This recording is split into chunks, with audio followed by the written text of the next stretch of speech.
Hello दोस्तों, आपका स्वागत है आपके अपनी यूट्यूब चैनल रौनक राव साइंस क्लासेस में। मैं हूं रौनक। आज आपको अध्याय 2 पढ़ाऊंगा, जो कि आपके चैप्टर का नाम है रासायनिक अभिक्रिया एवं समीकरण।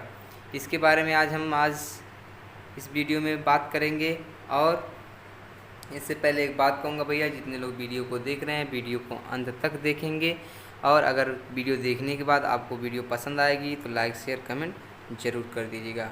यदि आप हमारे चैनल पर नए रहेंगे तो चैनल को सब्सक्राइब करके बेल आइकन प्रेस कर दीजिएगा, जिससे हमारी वीडियो की लेटेस्ट अपडेट आप तक पहुंचती रहे। आइए आपको दूसरे चैप्टर यानी कि रासायनिक अभिक्रिया में उसके समीकरण के बारे में बात करते हैं। और आपकी पहली हेडिंग उसमें भौतिक परिवर्तन क्या होता है इसके बारे में बात करेंगे। ये दोस्तों आपको बताते हैं भौतिक परिवर्तन क्या होता है। कि कह रहा है कि ध्यान दीजिएगा कि ऐसा परिवर्तन कह रहा है कि ऐसा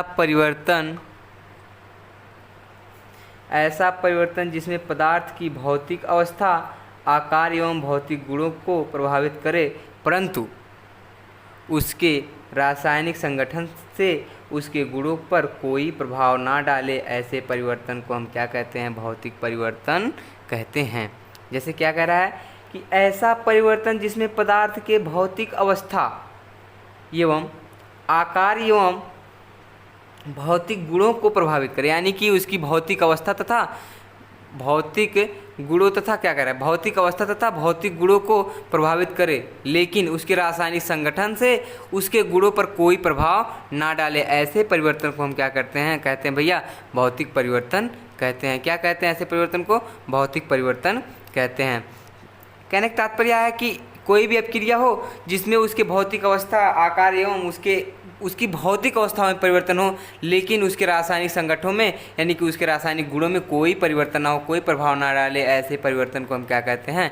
भौतिक परिवर्तन कहते हैं। उसे क्या कहते हैं? भौतिक परिवर्तन कहते हैं। जैसे जल का जमना ये क्या है? एक भौतिक परिवर्तन है। जल का जमना तथा जल का वाष्पीकरण या बर्फ़ का पिघलना, यानी कि जब जल को हम जमाते हैं, फ्रिज में रख के जमाते हैं, तो क्या जल पहले वो तरल में रहता है, उसको जब शीतलन किया जाता है यानी कि उसको ठंडक किया जाता है तो वो बर्फ़ बन जाता है। फिर जब क्या होता है, वही प्रक्रिया फिर होती है, जब उसको गर्म किया जाएगा तो वह फिर में पानी बदल जाएगा, और अगर ज़्यादा और गर्म करेंगे तो वह किस में बदल जाएगा? वाष्प में बदल जाएगा। ये जल का जमना क्या है? एक भैया जल का जमना तथा बर्फ़ का पिघलना क्या एक भौतिक परिवर्तन होता है। यानी कि जल जम जाती है, और जब जल वही जल जम के क्या बनती है? बर्फ़ बनती है, और जब वही बर्फ़ पिघल करके जल बन जाती है, ये परिवर्तन जो होता है, इस परिवर्तन को हम क्या कहते हैं? भौतिक परिवर्तन कहते हैं। यानी कि इसमें जो रासायनिक क्या है कि रासायनिक संगठन और उसके गुणों पर कोई यानी कि इसमें रासायनिक का कोई कहीं नाम नहीं है, यानी कि उसमें रासायनिक परिवर्तन कुछ नहीं हुआ है। इसमें जो भी परिवर्तन हुआ क्या हुआ है? भौतिक परिवर्तन ही हुआ है। तो ऐसे परिवर्तन को हम क्या कहते हैं भैया? ऐसे परिवर्तन को हम भौतिक परिवर्तन कहते हैं। जैसे जल का बर्फ़ बनना, जल का जमना तथा जल का वाष्पीकरण होना या बर्फ़ का पिघलना, ये सब क्या है भैया? ये आपका कौन सा परिवर्तन है? यही आपका भौतिक परिवर्तन है। इसे हम क्या कहते हैं? भौतिक परिवर्तन कहते हैं।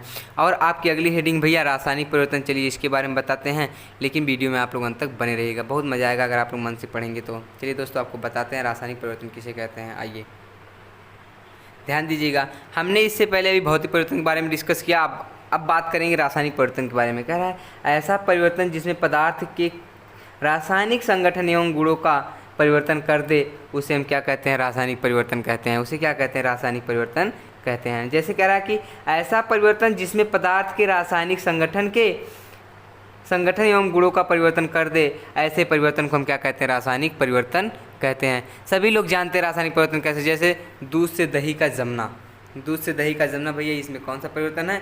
इसमें क्या है? रासायनिक परिवर्तन होता है। और जैसे अभी दूध का फटना, जैसे कभी कभी ऐसा होता है कि हम वो दूध, जैसे हम अपने घर तो जैसे कोई जानवर होगा तो देख लीजिएगा कि आप उसका दूध गर्मा करके रख दीजिए, और उसको सुबह गर्मा करके रख दीजिए, शाम को ना कुछ करिए। इसके बाद फिर सुबह उसको जैसे आप थोड़ा सा उबालेंगे तुरंत वो फट जाएगा। तो ये परिवर्तन जो होगा उसे हम क्या कहते हैं? इसी को हम क्या कहते हैं भैया? क्या कहते हैं? रासायनिक परिवर्तन कहते हैं। यानी कि जैसे कुछ चीज़ ऐसे भी होता है, जैसे दूध से दही का बनना, तो जैसे हम रख देते हैं दूध को, और उसमें क्या होता है कि धीरे धीरे वो क्या होता है कि वो दही के रूप में जम जाता है, यानी कि वो तो किण्वन बीज से होता है। तो दूध से दही का बनना, इसे हम क्या कहते हैं, रासायनिक परिवर्तन कहते हैं।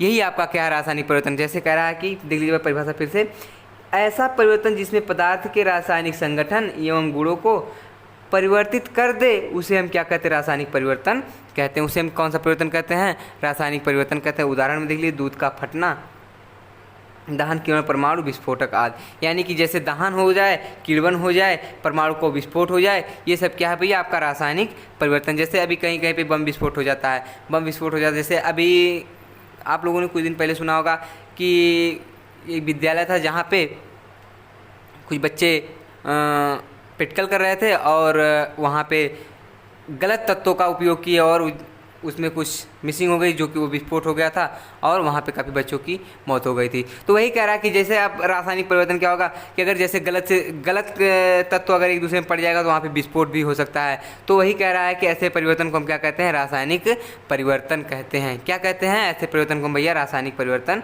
कहते हैं। चलिए अगले आपको हेडिंग पढ़ाते हैं रासायनिक अपक्रिया के बारे में। रासायनिक अपक्रिया क्या होती है इसके बारे में बताएंगे। आप लोग वीडियो में अंत तक भैया बनेंगे, बहुत मजा आएगा। आइए चलिए बताते हैं आपको रासायनिक अपक्रिया के बारे में। आइए दोस्तों आपको बताते हैं रासायनिक अपक्रिया के बारे में। हमने आपको दो चीज़ बताया, एक बताया भौतिक परिवर्तन, दूसरा रासायनिक परिवर्तन। और भौतिक परिवर्तन का एग्जाम्पल बताया हमने जल का जमना, यानी कि जल से बर्फ का बनना, पुनः बर्फ से जल का बनना।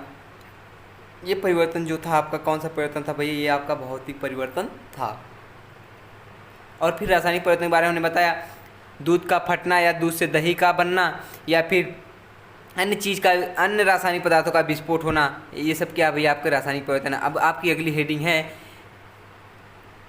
रासायनिक अपक्रिया। आपकी अगली हेडिंग क्या भैया, रासायनिक अपक्रिया। चलिए बताते हैं इसके बारे में।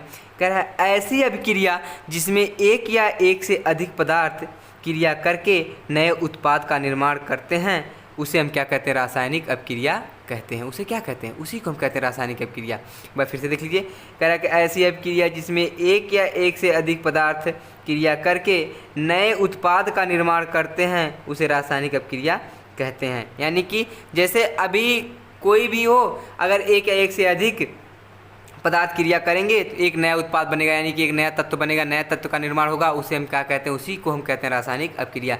जैसे अभी क्या है कि आप लोग चीनी में पानी को मिला देंगे तो आपका क्या बनता है, एक बनता है ग्लूकोज बनता है, एक बनता है फ्रक्टोज बनता है। तो वही कह रहा है कि ऐसी अपक्रिया जिसमें एक या एक से अधिक पदार्थ क्रिया करके नए उत्पाद का निर्माण करते हैं, उसे हम क्या कहते हैं, रासायनिक अपक्रिया कहते हैं।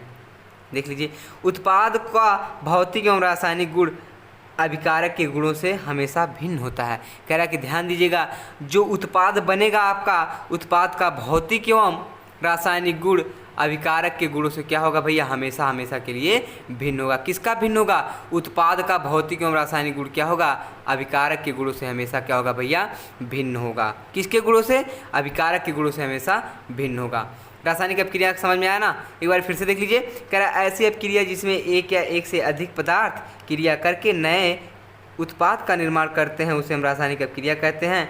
उत्पाद का भौतिक एवं रासायनिक गुण अपक्रिया के गुणों से हमेशा क्या होता है, भिन्न होता है। क्या होता है भैया, भिन्न होता है। चलिए इसके आगे आपको पढ़ाते हैं, आइए आपको बताते हैं इसके आगे। आप लोग वीडियो में अंत तक बने रहिएगा और अगर वीडियो पसंद आएगा तो लाइक शेयर कमेंट करके जरूर जाइएगा भैया। और यदि आप हमारे चैनल पर नए रहेंगे तो चैनल को सब्सक्राइब करके बेल आइकन प्रेस कर लीजिएगा। चलिए आपको इसके आगे बताते हैं, आइए। चलिए दोस्तों, आइए आपको बताते हैं उसकी रासायनिक अपक्रिया के उदाहरण के बारे में। कह रहा है कि जब मैग्नीशियम के तार को वाइस में जलाते हैं तो मैग्नीशियम ऑक्साइड का सफ़ेद धुआं बनता है। क्या बनता है, जब हम मैग्नीशियम का तार ले लीजिए और उसको क्या करेंगे, वायु में जलाते हैं, यानी कि वायु की उपस्थिति में जब उसको जलाएंगे तो वहाँ पे मैग्नीशियम ऑक्साइड का सफ़ेद धुआं क्या होता है, सफ़ेद धुआं बनता है। यानी कि जैसे मैग्नीशियम को 2Mg+O2 दहन करते हैं, दहन मतलब होता है भैया जलाते हैं, तो बनता है 2MgO। क्या बनता है भैया, 2MgO बनता है। क्या बनता है आपका, 2MgO बनता है। यानी कि जब हम मैग्नीशियम के तार को वायु में जलाते हैं तो मैग्नीशियम ऑक्साइड का सफ़ेद धुआं बनता है। क्या बनता है, मैग्नीशियम ऑक्साइड का सफ़ेद धुआं बनता है। 2Mg+O2 से क्रिया हुई, यानी कि दहन करवाया गया, यानी कि आग से जलाया गया, तो आपका बना 2MgO। क्या बना भैया, 2MgO। चलिए आपकी अगली हेडिंग है रासायनिक अपक्रिया की पहचान। रासायनिक अपक्रिया की पहचान क्या है, कह रहा है कि रासायनिक अपक्रिया का निम्न प्रकार से पहचाना जा सकता है। यानी कि रासायनिक अपक्रिया को हम निम्न प्रकार से पहचान सकते हैं। चलिए इसके बारे में बताते हैं। आप लोग देखिए क्या है कि कह रहा है कि रासायनिक अपक्रिया की पहचान, आपकी हेडिंग है रासायनिक अपक्रिया को निम्न प्रकार से पहचाना जा सकता है। चलिए आपको बताते हैं। आइए आपको बताते हैं रासायनिक अपक्रिया की पहचान है कि कह रहा है कि रासायनिक अपक्रिया को निम्न प्रकार से पहचान सकते हैं। नंबर 1, अवस्था में परिवर्तन। जब आपकी अवस्था में परिवर्तन होगी तो वहाँ पे क्या होगी, रासायनिक अपक्रिया होगी। फिर कह रहा है रंग में परिवर्तन, जब भी वहाँ पे रंग में जिसके परिवर्तन होगा तो वहाँ पे भी रासायनिक अपक्रिया हुई रहेगी। गैस का निकलना, जब गैस भी निकलेगी तो वहाँ पे भी भैया आपका क्या होगा, रासायनिक अपक्रिया होगी। यहाँ पे वहाँ पे भौतिक अपक्रिया नहीं हो सकती। फिर कह रहा है ताप में परिवर्तन। ताप में परिवर्तन भी जैसे आपका वातावरण का ताप बदलता रहता है तो वहाँ पर भी आपका क्या होता है भैया, वो भी आपकी रासायनिक अपक्रिया के कारण ही होता है। कह रहा है अवक्षेप का बनना, जैसे अभी आप लोगों ने पढ़ा ना कि जब हम मैग्नीशियम के तार को वायु की उपस्थिति में जलाते हैं तो आपका क्या बनता है, मैग्नीशियम ऑक्साइड का अवक्षेप यानी कि सफ़ेद धुआं प्राप्त होता है। तो वही कह रहा है कि अवक्षेप जो बनता है यानी कि जैसे जो आपका प्राप्त होगा उसकी बात हो रही है। तो जब आप क्रिया करवाएंगे तभी आपका बनेगा, अवक्षेप प्राप्त होगा, तो उसी को क्या होगा, वो रासायनिक अपक्रिया के अंतर्गत आएगा। तो रासायनिक अपक्रिया की पहचान निम्न तरह से की जा सकती है, जैसे अवस्था में परिवर्तन। किसी भी क्रिया की अवस्था में परिवर्तन होगा तो वहाँ पर रासायनिक अपक्रिया होगी। यदि किसी के रंग में परिवर्तन होगा तब भी वहाँ पर रासायनिक अपक्रिया होगी। यदि गैस का निकलना होगा तब भी वहाँ पर रासायनिक अपक्रिया होगी। यदि ताप में परिवर्तन होगा तब भी वहाँ पे आपकी क्या होगी, रासायनिक अपक्रिया ही होगी। और अवक्षेप का बनना भी आपका एक रासायनिक अपक्रिया का ही उदाहरण है। चलिए दोस्तों आपको अगली हेडिंग बताते हैं रासायनिक समीकरण के बारे में। चलिए आपको बताते हैं रासायनिक समीकरण के बारे में। वीडियो को अंत तक देखते रहिएगा, बहुत मज़ा आएगा तो आप लोग लाइक शेयर कमेंट जरूर कर दीजिएगा। और आप अगर मेरे चैनल पर नए रहेंगे तो चैनल को सब्सक्राइब करके बेल आइकन प्रेस कर लीजिएगा। चलिए दोस्तों आपको बताते हैं रासायनिक समीकरण के बारे में।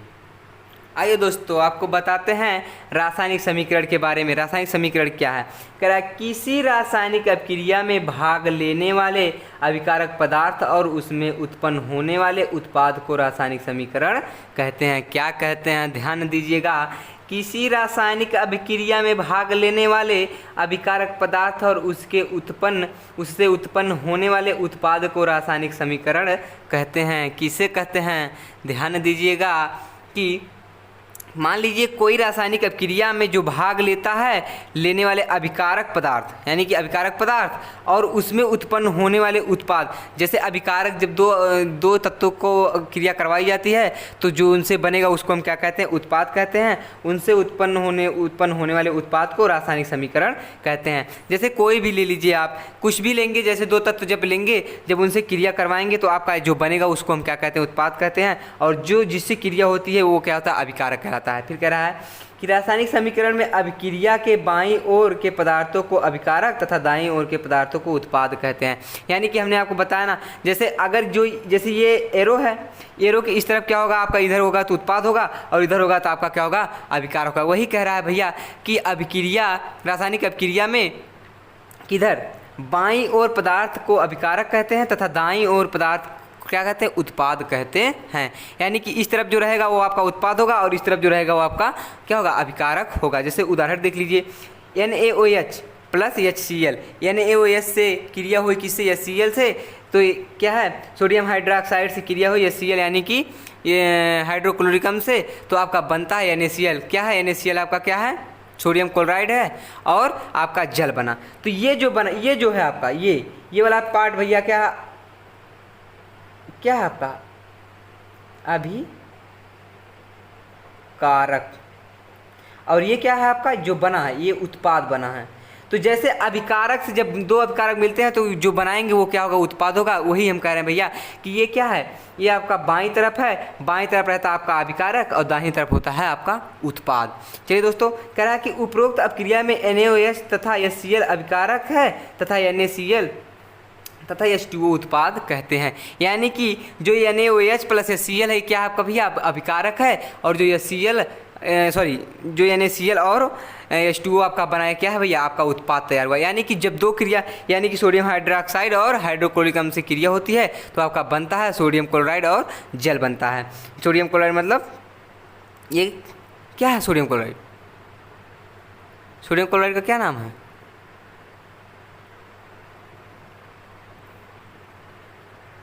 यहाँ पे सोडियम क्लोराइड क्या भैया आपका, ये देखिए, जैसे हमने आपको एक चीज़ और बताया था कि जब भी आपका ये जहाँ पे लवण बनेगा, ये सोडियम क्लोराइड आपका क्या भैया, ये लवण है, और जब भी लवण बनेगा तो आपका जल बनेगा। तो NaOH प्लस HCl से क्रिया हुई तो आपका बना सोडियम क्लोराइड प्लस H2O जल बना, यानी कि लवण तथा जल बना आपका। और ये जो बना है आपका लवण तथा जल यानी कि सोडियम क्लोराइड और जल बना, ये क्या आपका उत्पाद है, और NaOH प्लस HCl क्या आपका अभिकारक है।